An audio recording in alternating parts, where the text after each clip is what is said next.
Well, Andy, really excited to be here with you in Sydney and talk about bond charge. Welcome and good morning. How are you today? Yeah, incredible. Thank you. It's the sun's shining. It was raining yesterday, so we can get a lot of good light into me before this interview. So I'm really happy with it. Yeah, I'm very grateful it dried out a bit because I was carrying all my camera gear in today.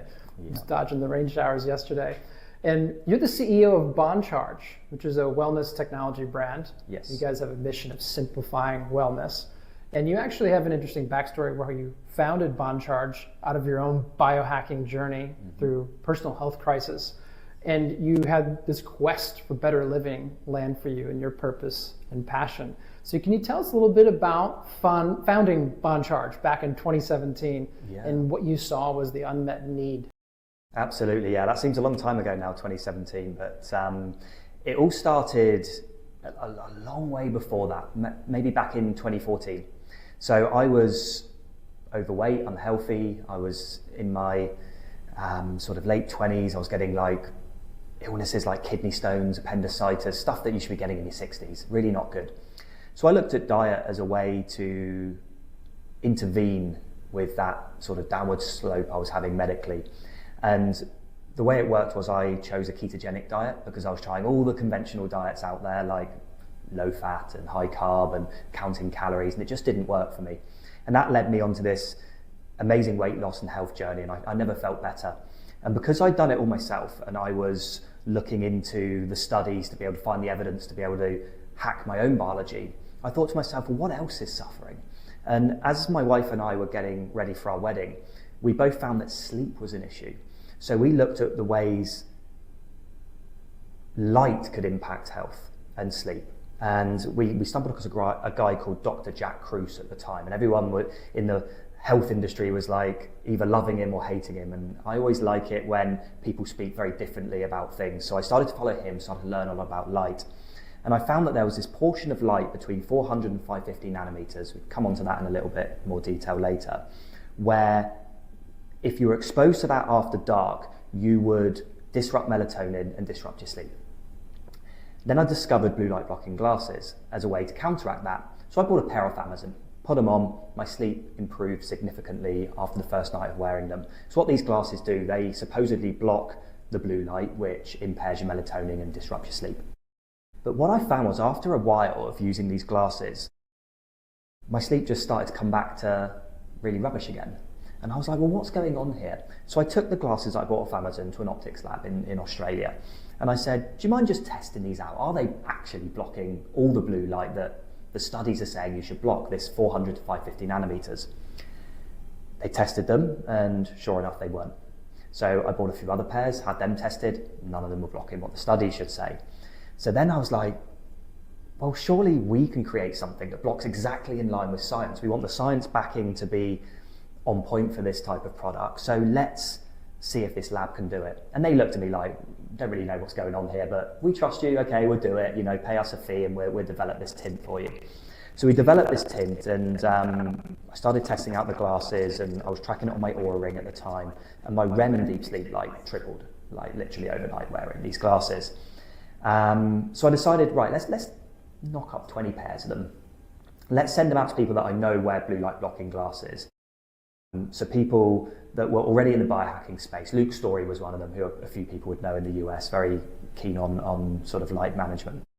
And each and every one of these people came back to me and said, we've tested this out, we've used our Whoop, our Aura, our sleep trackers, and they're significantly improving our sleep better than the glasses we're wearing at the moment. You've got something here, you need to start a company.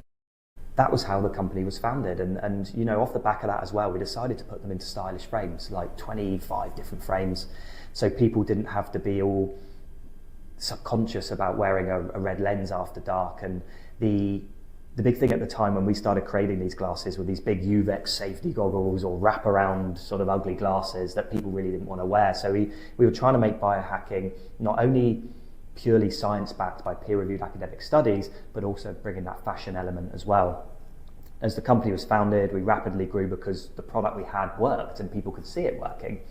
And then we decided to look at how can we improve our light hygiene outside of just wearing blue light blocking glasses. We found studies that showed that light impacts the skin.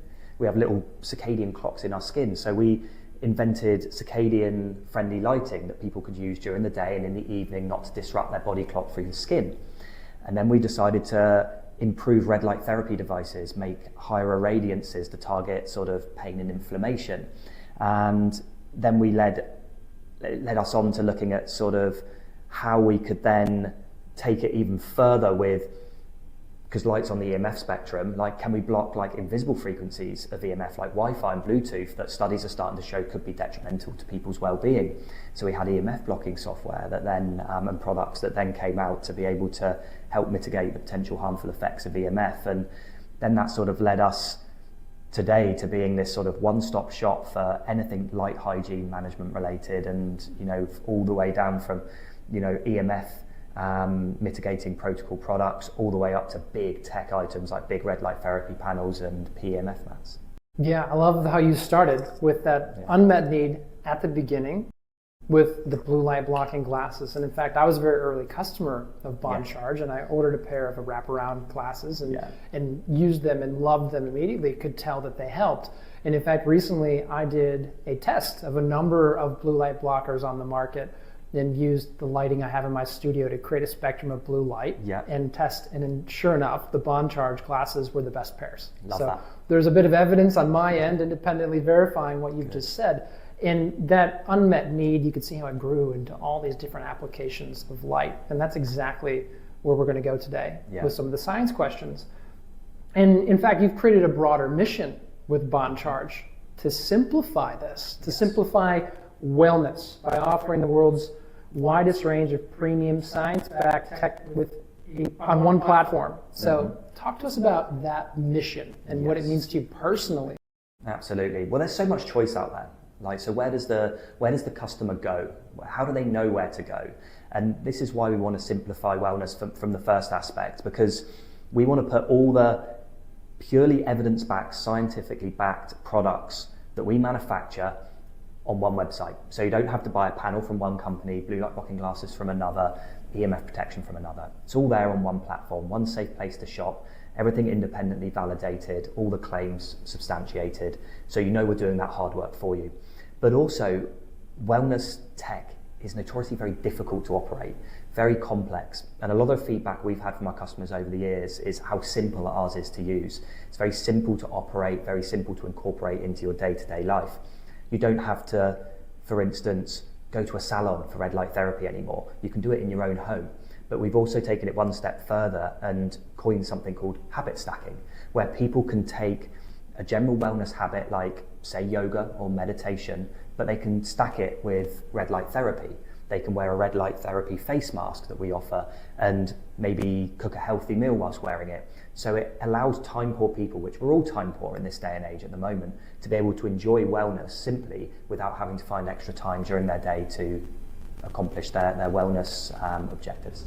I love the image of wearing a red light therapy mask while you're cooking. That's exactly the type of thing that I would end up doing. So I'm really in the same camp with you on that. In red light therapy, we've talked about it a number of times here, and that's actually the first topic I wanted to go a bit deeper with you on. We've got some of the red light therapy panels with us in the background. That's one application. You mentioned the face mask. Talk to us very basically at first about red light therapy. Why is it something that can help us in a biological framework? What is it doing? Yeah, absolutely. It's a difficult question to explain simply, but I will break it down as simply as possible. So red light therapy is all about harnessing therapeutic wavelengths of visible and invisible light, and then shining those frequencies onto your body to improve energy production in your mitochondria. And when you improve energy in your mitochondria, it allows for a more efficient repair and restorative system to happen at a cellular level. So if you've got sore muscles and sore joints, by shining red light therapy on them, more energy available at a mitochondrial level allows more repair to happen at that region that you're utilizing red light therapy on, whether it's for skincare, muscle joints, whatever it may be. I guess to take it a little bit deeper, the frequencies of light that seem most bioactive in humans is 630 to 660 nanometers red light. They're the most studied in terms of being bioactive in humans. So they turn on the mitochondrial energy function a lot more optimally than other frequencies of red light. And that's the visible frequencies you see. But there's also an invisible frequency of light between 830 and 880 nanometers, and it's called near-infrared light. That penetrates deeper into the cells. It goes more into the muscles and the joints. And it's all very well having those frequencies, but they then have to be at a certain irradiance. So irradiance like a power density, because otherwise you could just sit under a torch that shines red light and get the same benefits, but that's not possible because your irradiance has to be over 50 milliwatts per centimeter squared. So now we're going a little bit more complex. But this is all displayed on our website clearly. Now, the way it works at a mitochondrial level is across something called electron chain transport. Now, that process is what creates energy in our mitochondria, something called adenosine triphosphate, which is ATP. Now, at the fourth phase of this process of energy production, there's something there called cytochrome C oxidase, and that's the pivotal molecule in producing energy and how red light therapy interacts. So when our body's inflamed, we've got an injury, maybe we're stressed, maybe we're losing elasticity and getting wrinkles in the skin, inflammation increases. And as inflammation increases, we get more nitric oxide buildup within that energy production system. Now, what happens is that's doing good, but the side effect of that nitric oxide is it's taking oxygen away from cytochrome C oxidase. Cytochrome C oxidase needs oxygen to produce energy efficiently. So with less oxygen available when we're inflamed, our repair and energy system becomes less efficient. What those frequencies of red light in red light therapy at those irradiances seems to do is it frees up more oxygen for cytochrome C oxidase to then produce energy more efficiently. So when you're inflamed or when you have injuries or stress within the body, utilizing red light therapy helps to make your energy production system more efficient, which frees up more energy to repair and restore any damage that you're looking to repair within the body. Right. Okay. So when you really get our ears to perk up when you talk about repairing damage, reducing inflammation, increasing cellular energy, because our audience understands that these are all functions of our cellular processes that decline with age. So of course we want to stay healthy as we grow older. This sounds like something that can directly support that. And you mentioned a bit about the science behind this. And as I understand it, because I've done some research on red light therapy, talked about other devices for joint pain for red light therapy. You might be familiar with Kineon, the brand that does a joint-based one. Very complementary to BondCharge, I think. And so there's a lot of science behind this. Can you just give us a brief overview of that? I mean, there's decades of research behind photobiomodulation, which is a fancy phrase for saying light therapy. Yeah, it seems to be the most studied frequency of light, more so than blue light. And there's over 4,000 peer-reviewed studies that have been released on the therapeutic benefits of red light therapy. Around 450 of those are the gold standard, so double-blind placebo. And they've tackled red light therapy from a perspective of helping with acne, muscle and joint pain, arthritis, all the way through to weight loss. Lots of different applications. Now, one interesting study that came out that I can talk about with interest is maybe 3 or 4 years ago it came out, and it was a treadmill study. So it took, I think it was about 25 participants to walk on a treadmill uphill on an incline for 6 weeks. And then after they'd done that, they relaxed, sat on the sofa, read their book, ate a healthy meal, did whatever they needed to do. The other group of 25 people, after they'd done the same exercise on the treadmill, they didn't go and sit on a sofa and eat their healthy meal first. They went and did 20 minutes red light therapy. They sat in front of a panel. And what they found after that 6 weeks was there was a significant increase in fat loss in the 25 people that were on the treadmill and used red light therapy afterwards. So that's just one little sort of nugget from a study. There's also been a lot of studies that have shown that red light therapy for the skin is very advantageous. So utilizing one of those red light face masks that you would wear, sort of put around your head and wear or in front of a panel, actually helps reduce the signs of aging. It helps reduce the appearance of wrinkles. It helps smooth out the skin, contour, all these amazing things that naturally is very difficult to reverse as we age. Collagen reduces in our skin, so then the skin starts to sag, we get more wrinkles. Whereas red light therapy seems to be able to help reverse those signs of aging. So those are probably the two sort of key areas that red light therapy is being used for, but there's been just multiple studies out there that show it can support a lot of other issues as well, skin level, like eczema, psoriasis, things like that. The muscle and joint pain that I've mentioned is what these panels are approved to be marketed for and to treat, which is great. So the list is endless, it really is. But let's talk a bit more about that. There's two key categories I heard come out of that. One was this muscle joint pain recovery piece, and that these panels are designed for targeting specifically that you mentioned. So let's go a bit deeper on that. How would somebody end up using a red light therapy panel to alleviate joint pain or help them in an athletic sense to recover faster? Yeah, absolutely. Well, they would look to use it maybe 3 to 5 times a week. Really depends on what kind of injury they have or what kind of condition. Typically for around 20 minutes a day, 20 minutes a session, so 3 to 5 times a week.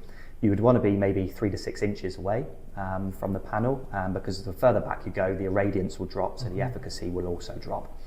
You want to use it, if you're using it for recovery post-exercise, use it almost immediately.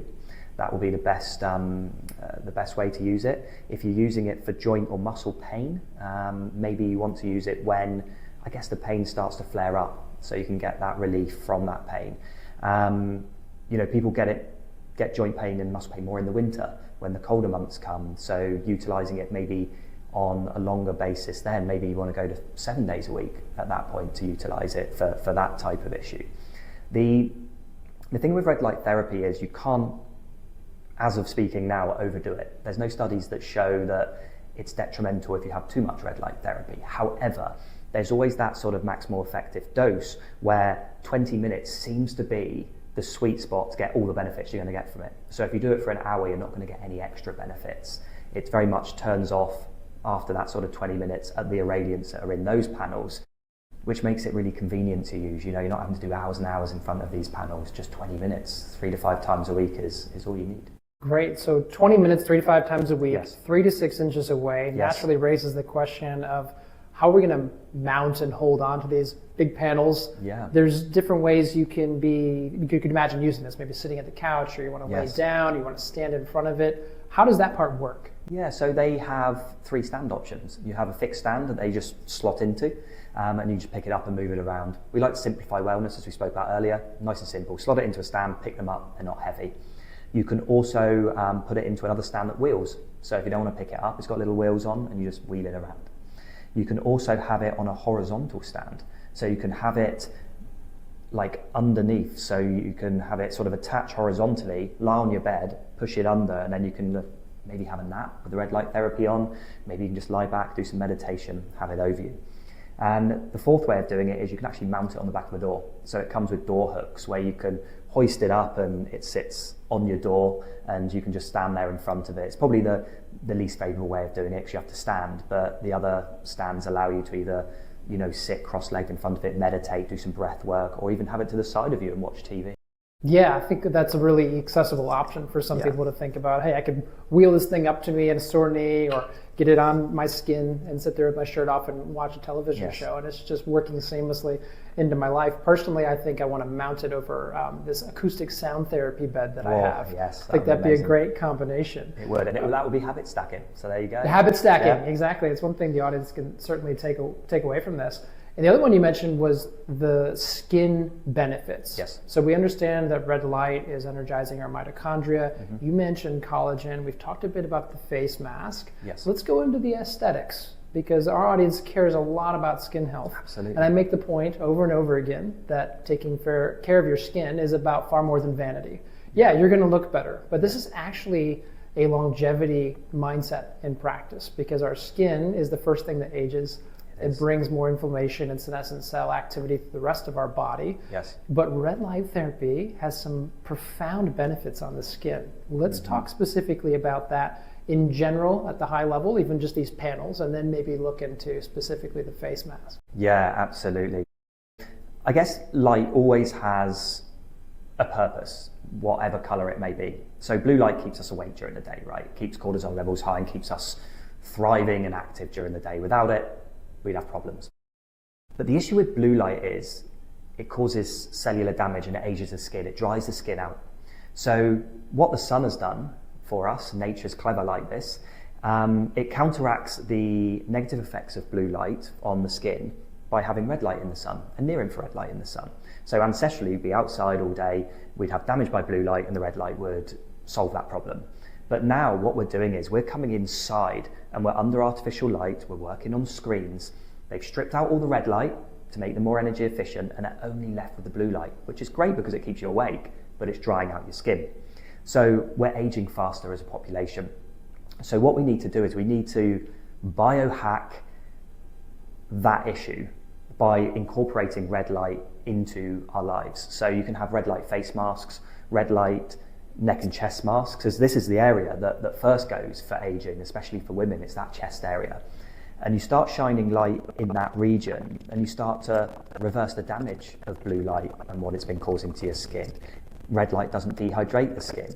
Red light also allows for reduction in the appearance of wrinkles and fine lines.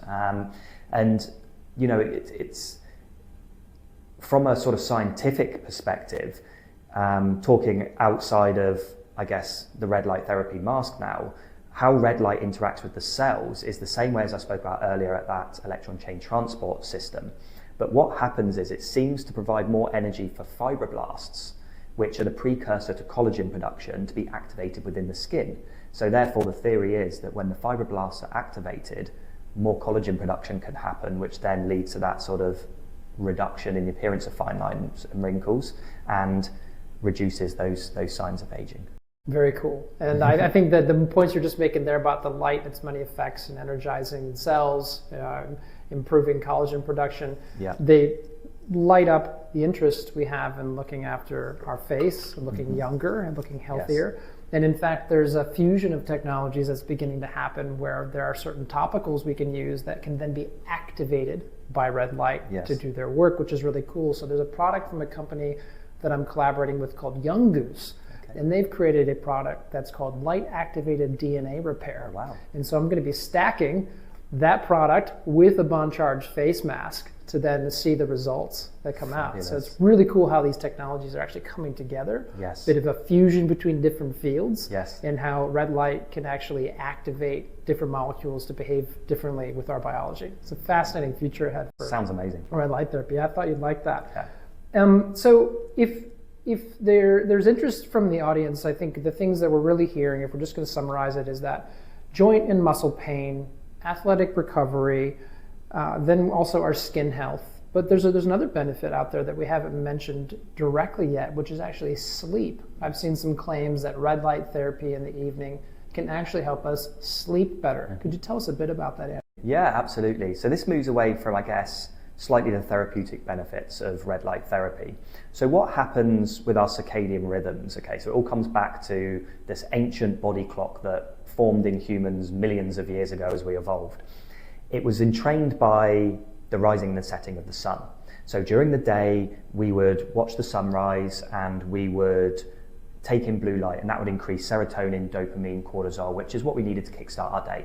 As the day went on and we were out hunting and gathering, the sunlight spectrum would change, and that would send messages to the body to release and suppress certain hormones and neurotransmitters. And as the sun set, we had signaled to our body that, let's lower cortisol now. We don't need to be alert and awake. Let's increase melatonin production because we're getting ready to sleep and we want the antioxidant properties of melatonin to start repairing any of the damage that happened during the day. Then we put the campfire on and we'd go to bed and we'd repeat the next day. That's the utopia.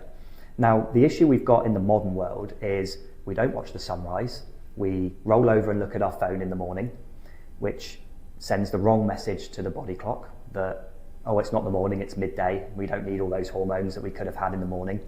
Then as the day goes on, we sit under the same frequencies of light all day, solar noon, underneath office lights, car headlights, fridge lights, all that stuff, your screens that you're using. Then in the evening, we miss the sunset because we're probably still in the office or we're just not outside. Then we go home and we switch on loads of little artificial suns in our house. We switch on the lights, we open the fridge, we get on our screens and we watch TV. So our body continually now thinks it's at solar noon all the time. So our hormones are whacked, basically.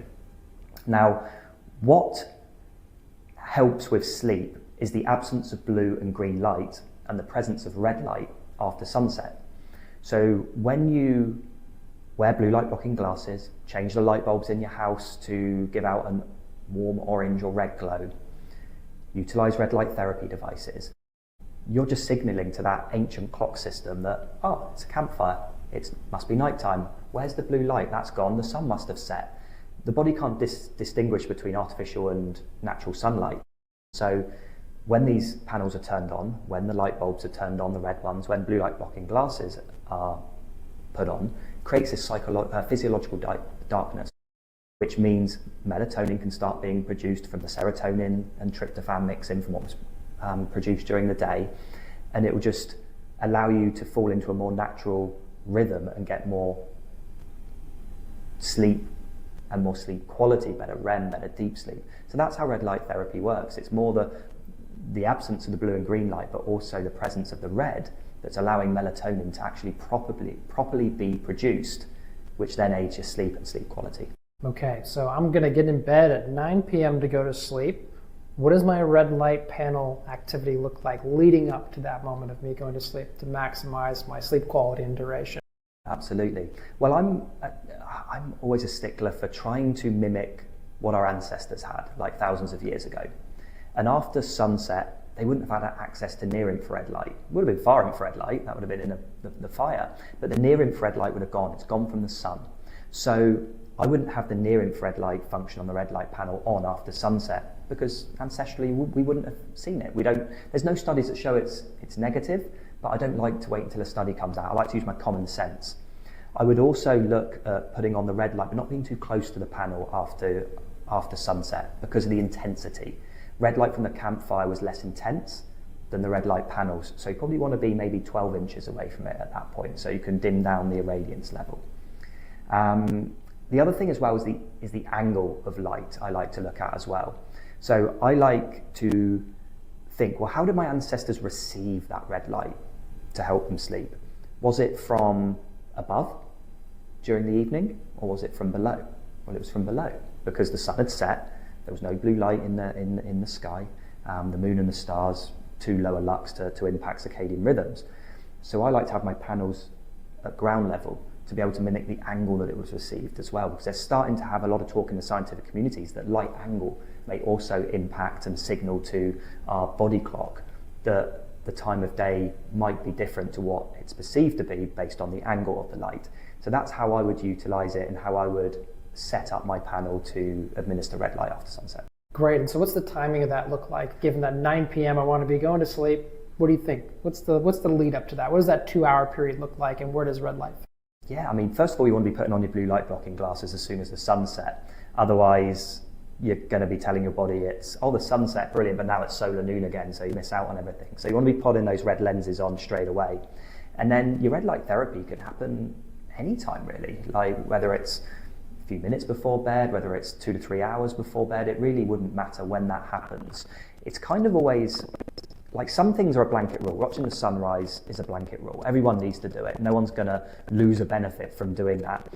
But other situations are always this n=1. Each individual is very unique. So is it wearing blue light blocking glasses 2 to 3 hours before bed, or is it wearing it from when the sun sets? Well, trial it, see how you feel, see how your sleep is. Red light therapy is the same. Does it work better for you doing it at 6 p.m. or better for me doing it at 8 p.m? You really just got to test it. And this is where I think a lot of people want to come on and say, this is the one size fits all, this is how you do it. And it's like, well, it doesn't work like that. That's not how biohacking works. That's not how health and well-being should work. Everybody is unique, and you just need to test it out yourself. Yes, red light therapy is highly beneficial, but the time of the day will come down to the individual. I love that answer. Our audience will really appreciate that, because I talk about n=1 all the time. I talk about self-experimentation. What you've just described is self-experimentation. Yes. We're going to measure, try something, measure again, see what happens. That's the essence of biohacking. Yeah. So this is a process of trial and error. Figure out what works for you. Now, you mentioned one thing in there that was important that I want to go back to.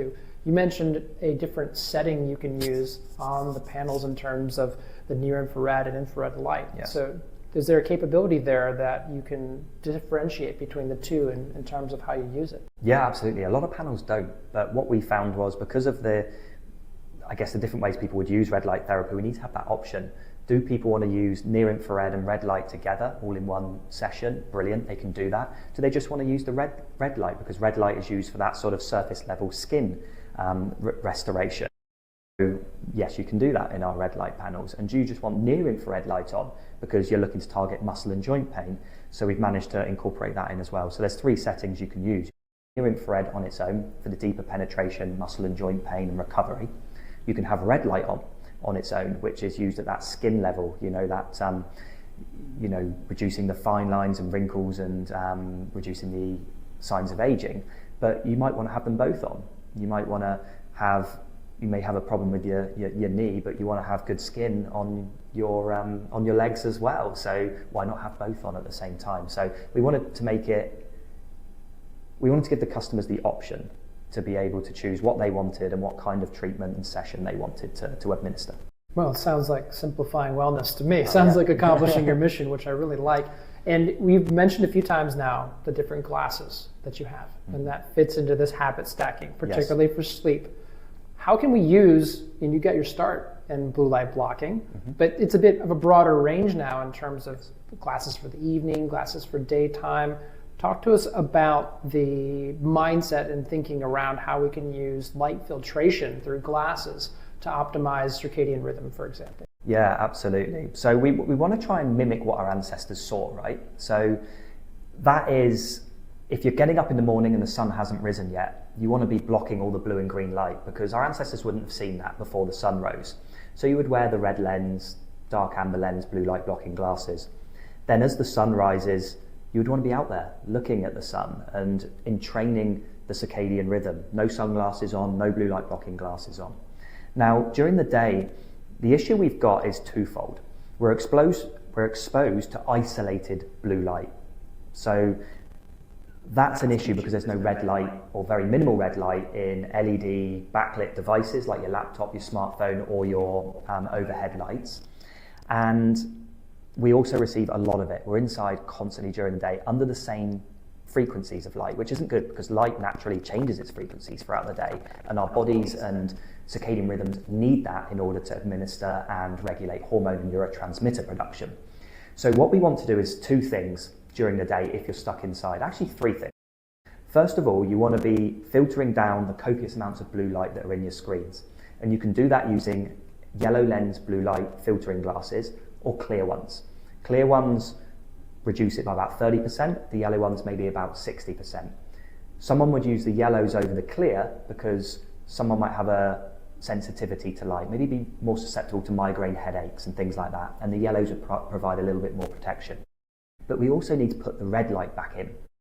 Now, the way we put the red light back in is maybe we have a salt lamp next to our computer when we're working. Maybe we have a lamp that emits red light. So we're then balancing the spectrum to try and mimic sunlight as much as we can without going outside. Nothing at all on this earth, from an artificial perspective, will ever beat sunlight. It's fantastic. It's what we've evolved under.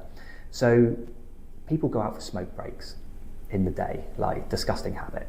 So why can't people go out for sun breaks? Why not go out in the mid-morning to go and get your naked eyes on the sun and allow the messages from nature to come into your body and entrain your circadian rhythm to be optimal and be functional. Maybe you eat your lunch outside and you don't sit in, insidious lighting in a canteen from above. Like maybe you go outside and you eat it.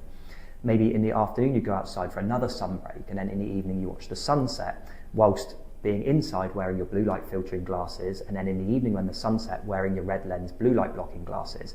And then what you're doing is you're probably 90% there to what our ancestors saw without giving up the modern way of working, the modern conveniences, and just going and living in a field somewhere, which is not really conductive for anyone. Yeah, great. So again, some options there in terms of transitioning across the day. I want to go back to one really interesting thing you said that I'd not been familiar with before, and that was actually the type of light we can block and what classes we might use to alleviate migraines. Yes. That's very interesting because people who suffer from migraines are willing to go through most anything to alleviate migraine pain and symptoms. So talk to me about light migraines and how they might benefit from bond charge glasses to maybe reduce their symptoms. Yeah, exactly that, to reduce the symptoms. Typically, people that suffer from, photosensitive migraines, because there's lots of different migraines out there. So I I suffer from them or have suffered from them. They used to be every month, and since I manage my light, they're maybe once every 3 years. So that's been a huge relief for me, because they're really debilitating, right? You know, you get these ocular migraines where you start to not see properly, and then a slamming headache afterwards. It's brought on by potentially two issues, like the high frequency, high density blue light. So around about 400 to 455 nanometers seems to be the spot to trigger headaches in humans that have a sensitivity to light. And those frequencies are found in abundance in artificial light. So there's your first issue.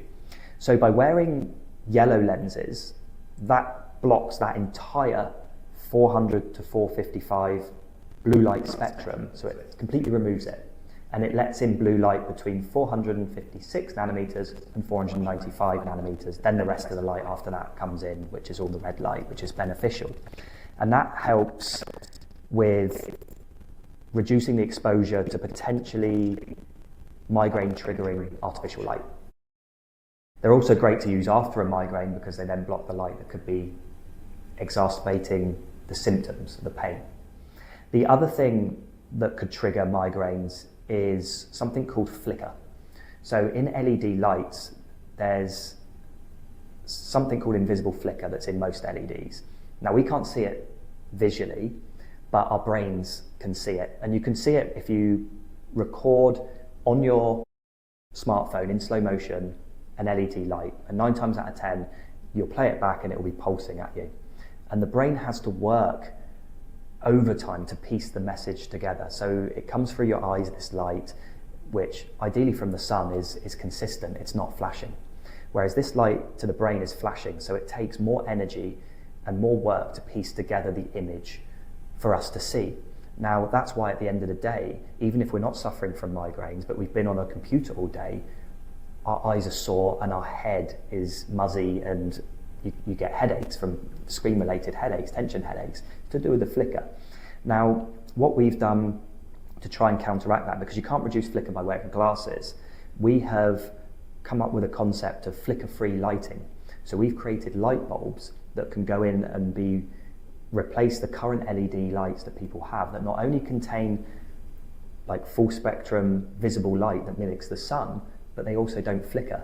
We've managed to remove that flicker, so the brain doesn't have to work overtime to piece together the imagery, and it allows people to potentially be around this lighting without having the same number of headaches perhaps they'd have if they were around lighting that does flicker. Right. Okay. So you're really demonstrating the depth of relationship with biology and light. There's been so many things you've discussed. And I think anybody who struggles from migraines would be particularly interested in the answer you just gave. But really, this is all about the electromagnetic spectrum. Yes. And while we've mostly talked about light, infrared light, near-infrared light, blue light, yellow light, you've mentioned a lot of the visible spectrum, Boncharge has also started to work with electromagnetic field, pulsed electromagnetic field therapy, PEMF therapy. And you have some products that are actually out here in the office space. I've taken a look at a few of them. Let's pivot into that, because this is very interesting. I've worked a little bit with PEMF, and I've noticed it reduce inflammation in my body, particularly in my hips from all the running that I do. And it even helped me identify some places I had inflammation in my body that I wasn't aware of. Yes. What is PEMF at its basics? Let's start there. Yeah, so pulsed electromagnetic field therapy, so PEMF, is a type of therapy that utilizes natural healing frequencies of energy that we would find in nature, and it pulses them into the body.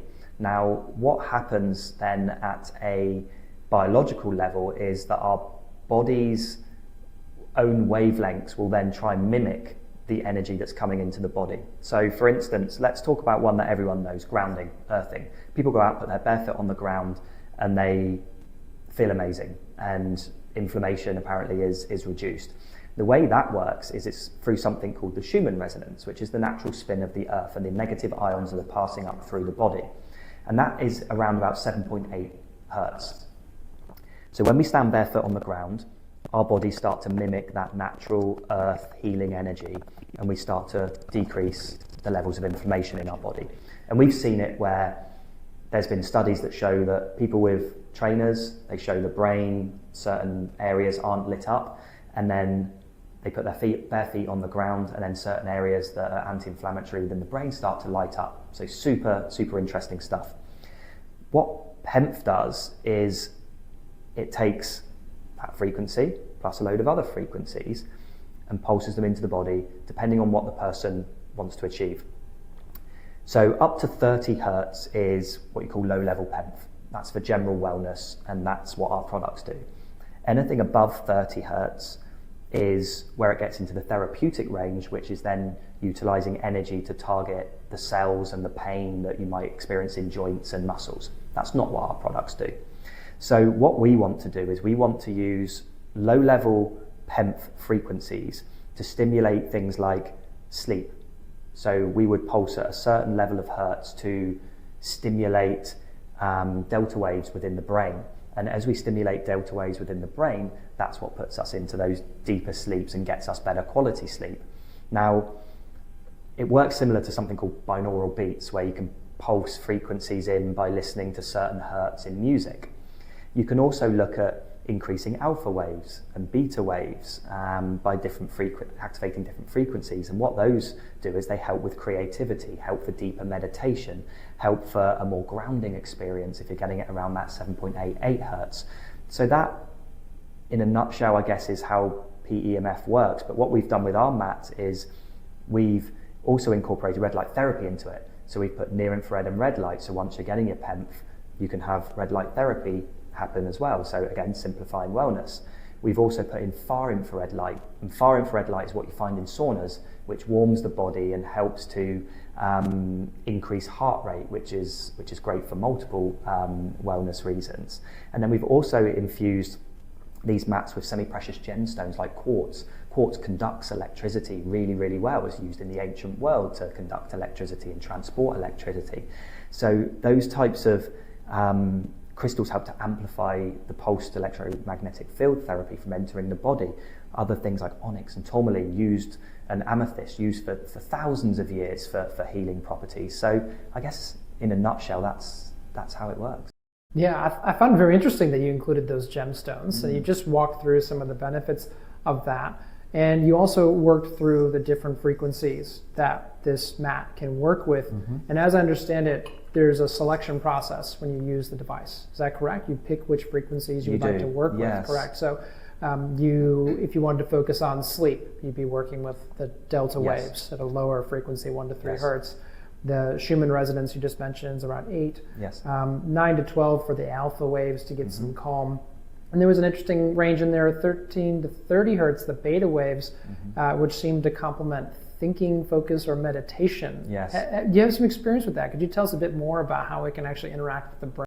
Yeah, absolutely. And it goes back to what I was saying a little bit earlier about the brain waves, and they mimic what goes into what's around them. So, there's loads of studies out there that show that, from a negative standpoint, if a lot of negative words or music goes into the brain, your brain waves will just start to mimic that, and then you'll start to think negatively. Like, we're all beings of energy. That's what we're making up. We're all vibrations, and the vibrations that we pulse into our body will be mimicked by the body. So over time, if you're pumping in beta waves at, say, 30 hertz for more deeper meditation, after a while, like 5-10 minutes or however long it takes for an individual, your brain will start to mimic those. So it gets you into that state of meditation where you can go deeper because your brain waves are mimicking the external PEMF that's coming in, and it helps people get into those meditative states a lot easier and without having tens of years of practice like these sort of meditation gurus have to be able to get into those states. So you can actually hack it by getting in faster by utilizing PEMF, because your brain waves will just start to mimic it.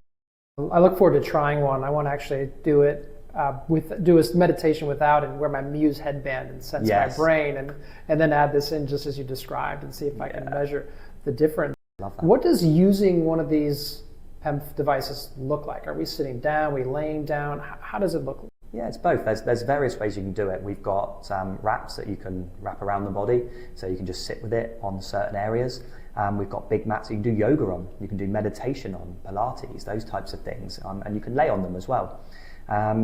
You can also sit on them. So we've got a half mat that folds into the chair, and one little tiny mat that you can just place on your seat to sit on.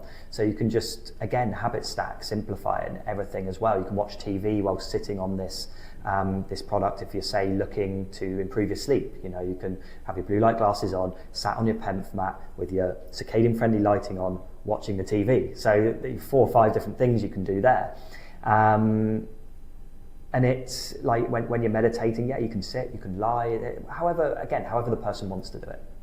Well, you're starting to actually get into something that I really wanted to talk to you about, which is how you're interacting with these technologies yourself. I note that you have this point on your website around road testing. Thing that you guys put out, you have now, so maybe your wife and co-founders say you're testing it. Yeah. Nothing gets through to the market that you haven't tried yourself. Yeah. So you've got a lot of experience with all these things. Yes. What does it look like in the life of Andy? I mean, it sounds like there's a lot of bond charge tech at home. Yeah, absolutely. Let me talk you through what my day looks like typically. Let's hear it. So it all depends on the season. So let's just talk about it for this season now, which is dark winter. So I'll typically get up maybe about 30 minutes before the sun rises, and I don't need an alarm because my circadian rhythms have been so entrained over the last 8 years. My body will wake up 30 minutes before the sunrise, whatever time zone I'm on. Whether I travel to the UK or the US or Sydney, it will just automatically correct because of the protocols that I've put into place over the years. So I'll wake up, I'll put my blue light blocking glasses on, and then as the sun starts to rise, whether it's cloudy or rainy or whatever, I will step outside with just my underwear on, because I want all the light hitting all of my body, so I can take it in and entrain my body clock to say, yes, Andy, it's the morning. You can get up, you can increase your cortisol, dopamine, serotonin, and you can have an amazing day ahead of you. So then I go back inside and I meditate for maybe 15 to 20 minutes, just to put myself into the frame of mind that I want to be in for the day, which is positive and productive. I don't look at my phone for a good 2 hours after I wake. I think that's a big thing that people do. They look at their phone and then filled with either negativity or artificial blue light, which is no good. So I don't do that until a good couple of hours after I've woken. Then I work out on an empty stomach. I just feel my training's much better that way. And then I come home and I have my breakfast, which is my biggest meal of the day. And the reason it's my biggest meal of the day is because the studies have shown from a circadian rhythm standpoint that my gastrointestinal tract is primed to eat between 9 a.m. and 12 p.m. every day. That is when it's going to be optimal breakdown and utilization of those macronutrients. So that's when I eat, and it's typically a high protein, high fat meal. During the day, I obviously have to work. So I'm on my laptop and I have my yellow lens blue light filtering glasses on. I wear those because I get migraines otherwise, and that really helps to mitigate and manage the blue light. I also have red light lamps around my computer, or red light therapy. A lot of people in the office are now doing that, which is great. And I have regular sun breaks. Every 30 minutes I will step outside. I don't sit near a window because that's detrimental. That's just as bad as artificial light because it's filtering certain frequencies of light out, which is, again, just like artificial light, which is not good. So I go out, take regular sun breaks. Maybe I sit near a window with the window open. That's always been good as well. During the day, I'm drinking reverse osmosis water with Celtic sea salt in it. That's what I find the most optimal for me to get minerals into my body. When it's the summer, I will leave bottles of water outside to take on UV and far infrared light to make that water active, which has been shown to be more beneficial to the mitochondria when it's EZ water. Typically not so much in the winter because I'd have to leave it out there for a long period, and sometimes if I'm in the UK it will just freeze, which is no good. Then in the evening I will go outside and I'll watch that sunset without any glasses on whatsoever.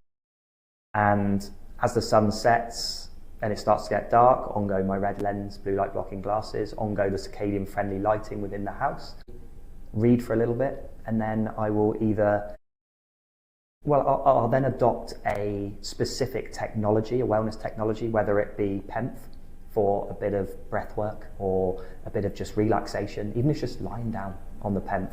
Maybe I'll take a sauna, an infrared sauna blanket. Maybe I feel like I've had a lot of inflammation that day and I want to detox a little bit.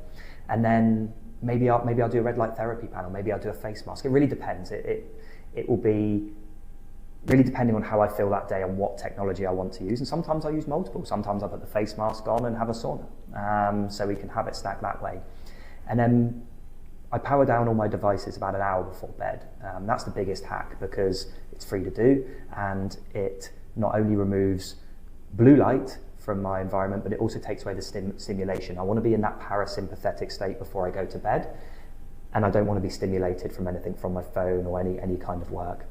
And then I'll go upstairs and I will go to bed, and in my bedroom will be set at 16 degrees centigrade no matter what time of the year, because I found through experimentation that specific temperature helps me get more REM and deep sleep. And then I wake up in the morning and do exactly the same again. I have done for the last 7 years. It's a great routine. I like that. In some ways, you've got a leg up on me in a few things that I think I'm learning from you, Andy. I love it. It's great. You've put a lot in there, and clearly Bond Charge is also helping you simplify your wellness in all the ways you just mentioned. So again, delivering on that mission for yourself, and then for anyone who wants to leverage some of those technologies at home themselves. Before we move away from that, I just wanted to go back. You mentioned jet lag, and before we started the interview, you mentioned you're going to the UK. Yes. So you're going to be shifting your circadian rhythm when you move to a new time zone. What technologies from Bond Charge are you going to leverage in that process to help you get adjusted to that time zone as efficiently as possible? Yeah, absolutely. Well, it starts before you go. So I like to phase shift myself. So by phase shifting, I manipulate light each day before I'm meant to go. So basically the UK's 7 hours behind. So I will, for 7 days before, I will phase shift my bedtime to get myself on UK time. And I do that by wearing my blue light glasses at different times, like an hour before or an hour after, of when I'm meant to put them on, depending on where I'm going in the world. And I will do that leading up to when I travel, and then I'll sleep on the plane on the destination time that I'm going to, because I'll already be trained. I will utilize my blue light blocking glasses and blue light filtering on that flight as well. But when I land, I like to mitigate a lot of inflammation, because inflammation can get in the way of circadian rhythms as well. So I like to, as soon as I land, I like to ground. I like to get my bare feet on grass as quickly as possible, because as we spoke about earlier, I believe that by grounding to the earth, getting the Schumann resonance and the negative ions in my body, my inflammation rates will drop and my circadian rhythm will be much healthier, and I will be much healthier from doing that. I like to amplify that by swimming as well, ideally in a pool that's not heavily chlorinated. There are some in London that Katie and I go to that utilize magnesium and ions rather than chlorine, so that's been really good, and that helps to again get just more beneficial frequencies and ions within the body whilst I'm in that sort of transition phase. And then when I'm in the UK, it's just getting outside as much as possible. So for the first 3 or 4 days, I will be outside probably as much as I can when the sun is out or when it's daytime than I'm inside. I want to ancestrally be synced quickly to that time zone. Even though I phase shifted, I like to just, as soon as that sun rises to when it sets, I'm outside. I'm not inside at all. I am literally walking around. I'm sat in a park. If it's winter, I'm sat in a coffee shop with my coat on, but I'm outside. And I find that then helps to entrain my circadian rhythm to the new time zone a lot quicker than it would be if I'm just stuck inside under artificial light, scrambling and confusing my circadian rhythm.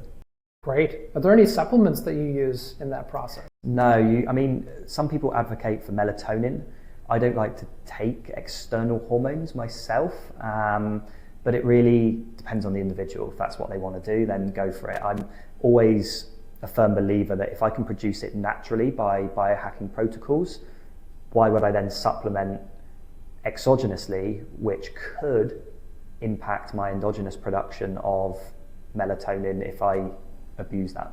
Sure. That pill. Yeah, great. Okay, so we can see the power of light and electromagnetic fields for your strategy. To such extent that you don't believe you even need to use supplementation to do that jet lag biohacking protocol. So that's pretty impressive. And so we're getting to the end of the interview here, and you've mentioned a lot of really interesting technologies. Where do you think this entire area around electromagnetic field therapy interacting with our bodies, light therapy interacting with our biology, where's it going in the near future, the next 5 to 10 years? What do you expect will be the tools we're using next, or the next iteration on some of the things you're describing here today? Yeah, there's actually a lot of products that we're going to be bringing to market in the next 6 to 9 months that have never been made before. Inventions that incorporate a lot of the technologies that we've got that we can't wait to share with everyone. But I guess there's a few little factors that are coming into play with wellness at the moment. We're starting to look at, I guess in general, data metrics and personalized tracking has really amplified over the last few years, led by Whoop and Aura, and I think they're fantastic devices if used correctly. That will continue. More and more data will be fed into us from an individual level to be able to then analyze that data or it be analyzed for us and tell us, well, what do we need to do? Do we need more red light therapy? Do we need more PEMF? Do we need X, Y, and Z? But also there seems to be other sort of biomarker measurement companies that are starting to come out now in the field of longevity, like Neko Health in the UK now, where you can go and get full body scans and identify what's going on with yourself at an individual level, and then go away with protocols on wellness and biohacking and maybe supplementation that can help counteract those issues. So I think as the years roll on, wellness is going to become more and more personalized, and there'll be a multitude of products that can help people overcome any of the complications that have been identified through personalization scans and data they've collected maybe from their wearable devices, to then incorporate into getting themselves to that optimal level. But I'm a firm believer that wellness and biohacking is now and will always remain a spectrum, a sliding scale. People like Brian Johnson and Dave Asprey will always be at the top end of that. They will always look to eke out every little extra % of longevity, much the way athletes do in professional sport. They want to eke out performance at a much higher level than someone that's an office worker or someone that maybe just wants to do a little bit of biohacking. And I think it just needs to be where people feel comfortable. Do you want to go that staunch Brian Johnson route, or do you just want to have a pair of blue light blocking glasses in the evening? There's no right or wrong answer. It's down to the individual. Like anything in wellness, it all comes down to adherence. If I turn around and said to someone that's never heard of biohacking, you've got to live like Brian Johnson, they're not going to do it. They're going to fail. Whereas if I meet them and say, you know what, all you got to do is watch the sunrise in the morning, you're going to feel 100 times better, they're more likely to do it. So it's making sure that people aren't chastised for being at a certain point on this spectrum, and it's everyone's own journey and own destination. We've got to respect that. Yeah, we do need to respect that. And I love the point you made there at the end, as well as going back to the middle of your answer, talking about the arrival of personalized health guidance. That promise, I also believe, is going to be delivered. We've been hearing it for 10 years. Yeah. Hasn't been delivered on, but there's a really important fusion happening here with all that data, these technologies we've been discussing today, and artificial intelligence, which is going to be helping us interpret those results at an individual level and understanding how our own biology is working and responding. So I do believe that era of personalized health is dawning right now. So I love that was in your answer. So as our last question, you've already answered this in detail in some ways because you've talked about your daily routine. But take that daily routine and frame it within the context of your long-term health, your life extension, your own ambition to live a long life. What do you think those keystone habits are that are actually going to mean that Andy lives another 10 extra healthy years than he otherwise would? And you've hit the nail on the head there. It's not just longevity in terms of adding extra years, it's adding extra quality years. There's lots of things outside of what I've already spoken to, like mobility is such a huge one, stretching, fascial release, those types of things. Stress is the biggest killer. That's what it is. No matter how much biohacking you do, if you're stressed, you're going to have problems, you're going to have massive inflammation, and you're going to take years off your life. So stress management has to be in there, breath work, meditation, things like that, and just diving into that parasympathetic side of the body as well. You just can't get stressed. It's just a killer in the modern day.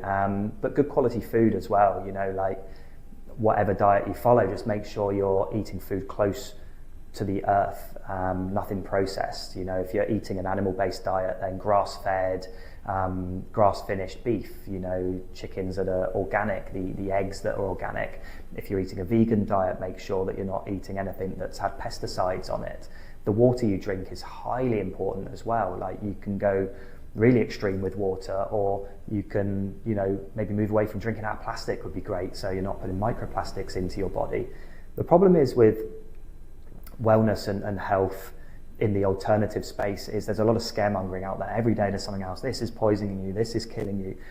You've kind of got to cut through that noise and look at things objectively, that there's probably microplastics in the water, but come on, we kind of already would have known that. Like, let's drink out of glasses, out of reverse osmosis, and add our own minerals back in. We don't need to be told that pesticides are bad. These things should be obvious to people. You just got to do what I do, which is take a look at things ancestrally. Would we have had pesticides and plastic ancestrally? No. Well, then it's not going to be great for you, let's be honest. And then looking at incorporating all those protocols into your life can be daunting for people, but you've really got to not try and eat the whole elephant, I guess, at once. Like, break it down. Like, what do you want to do first for your longevity? What do you want to do that can make a noticeable improvement to longevity and quality of life? And there's multiple things you can do. Might be throwing out throwing out toxic cleaners that can cause inflammation and ROS in the body. It might be wearing blue light blocking glasses. It might be getting sunrises in every day. I think there's so many things you can do. It's multifaceted, but you just got to look to live how our ancestors lived, but in our modern world. And I think that's ultimately all you need to be doing if you want to have a good quality of life. Not overcomplicate things, simplify things, and you'll add 5-10 years, maybe more high quality years to your life by doing that. Andy, I love that answer. You've gone through a lot of nuance in that.